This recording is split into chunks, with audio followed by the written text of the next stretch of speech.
Welcome to Nevada Newsmakers. On the program today, the District Attorney of Washoe County, Dick Gammett, running in a tough re-election campaign. Plus on the Power Pundit panel today, Mary Lau, Mike Bosma, and John Sandy IV. It's all coming up next on an all-new Nevada Newsmakers. This is Nevada Newsmakers.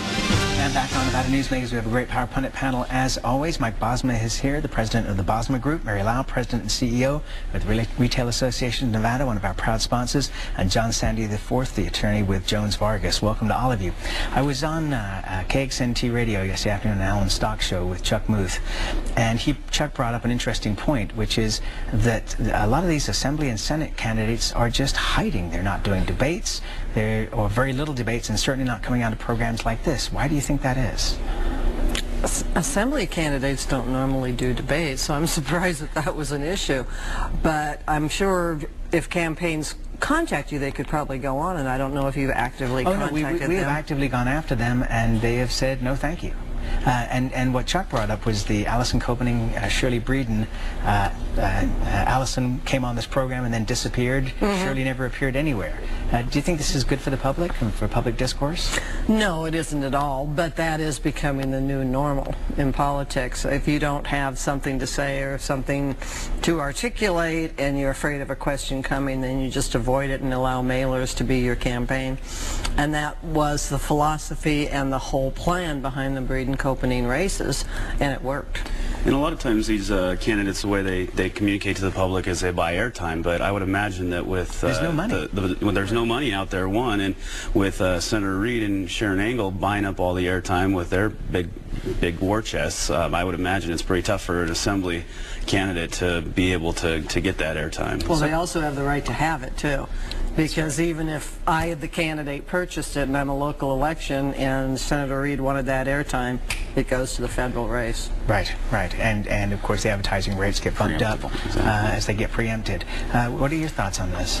You know, I think that there are some candidates who absolutely would love to debate their opponents, but I think, you know, if you're already winning, it's usually the guy that's running behind that wants to debate.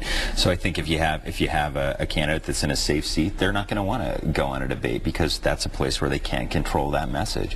And it's so interesting. That's kind of how we have turned a lot of our politicians, what we've done with a lot of our politicians. They want to control the message. And, you know, it's really unfortunate. You know, it used to be people would be accessible. You could have dialogue. You could have conversations. And that really isn't happening as much today. Yeah, but Sam, what a bunch of kahooey. Really. I mean, if you don't have a platform to run on, something to present, you know, you shouldn't be in office. I mean, we are in need of leadership right now, and shying away from being able to tell your message, your story to your electorate, you have no business being in office. You need to be able to stand up, take a platform, and run with it, even if you're ahead. Yeah, are you talking debates or just appearances? I'm talking about debates. Debates. You know, where the two candidates will come on and, you know, get into a discussion on the issues. Let me change topics on you guys. Tom Mitchell had an interesting column in the Las Vegas Review-Journal a couple of weekends ago talking about the appointment of judges. And what he said was, have the commission, but still have us vote. So that way, all the candidates can be vetted, but we still have the right to vote. What's your thoughts on that for question one? Boy, that sounds like getting permission to run for office. I'm not sure in judicial circles that might be an acceptable practice, and it may be done elsewhere. I'll rely on our attorney for that. But to try to get permission to go before the voters, that doesn't make a lot of sense. Well, I think more to vet the candidates so that, you know, the public would get that information the same way they would if we went to an appointment system, but in the end the public would get to vote. No, this is polling ahead, and it looks like it's going to pass, and I'm amazed because normally the public doesn't give a right to vote on anything.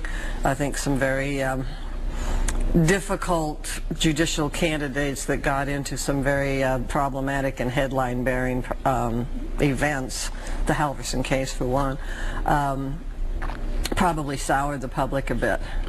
But I know people, so I know judicial people, judges now, that couldn't get through the appointment process.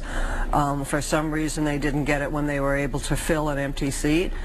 but the public loves them and they're excellent judges. So I'm sort of relying on the judicial community on this one and the legal community, because I'm not sure on this one. Well, I think that the way that you propose it gets you half of the way. I mean, really, the discussion is getting the politics out of the judicial branch, and you don't necessarily want attorneys paying judges to run when they're going to later be in front of the case representing clients. They're going to do it to retain. I mean, you're not getting the politics out of it. You're just taking you're just taking the power from the people that the people have now to decide who they want to be the judge, and you're giving it to another body, and it's almost kind of the country club backroom elitist thing. It's like, okay, we're going to let you guys make the decision for us because you know better than us. And I think when you say these people know better than us, and when you really get into the process, they really don't. Right, but if you're ignoring the evils that accompany that, I think there's evils on both sides. I mean, one, you're taking the power away from the people to elect a judicial officer, but let's be honest. I mean, money wins elections, and where are a lot of judges going to get the money? They're going to go to the attorneys that are going to do it in the retention system. You have to win by 50. You have to be retained by 55% of the vote. You're trying to address the problem. You're taking away some of that, so it's not necessarily. I don't know that you are, though, John. I don't think it's so much getting elected. I think it's the exit. See, once you're appointed, I think getting somebody out of office is very difficult. I think that's really what the issue is. You end up with a bad judge, and now there's really no way to oust them. It's almost tenure into forever. Well, let's say that you were a judge, and I wanted to get rid of you. I just do an independent expenditure, mount a campaign that's saying you suck. But there's a way to get them out. Then you have to turn around and mount a campaign to say retain me, and I need 55% of your vote, not one vote more than the other guy. Can I just clarify one thing with you? In the polling that you did for Retail Association, it showed that question 1 was going to win? Yep, question 1 is passing, as is the appellate court. Okay. Now, the appellate court, I think, is an excellent idea. Okay, let's And take... the other one, I'm confused, and like I said, I'll stick with the attorneys. And Jim Hardesty, the Associate Chief Justice of the Supreme Court, will be on the program tomorrow. We'll discuss more of this. Thank you all very much. Great conversation. We'll be right back on Nevada Newsmakers after this time out. For more than 3... As always, you can watch Nevada Newsmakers 24 hours a day at NevadaNewsmakers.com. On our next broadcast, the Chief Justice of the Nevada Supreme Court, Jim Hardesty, will be here.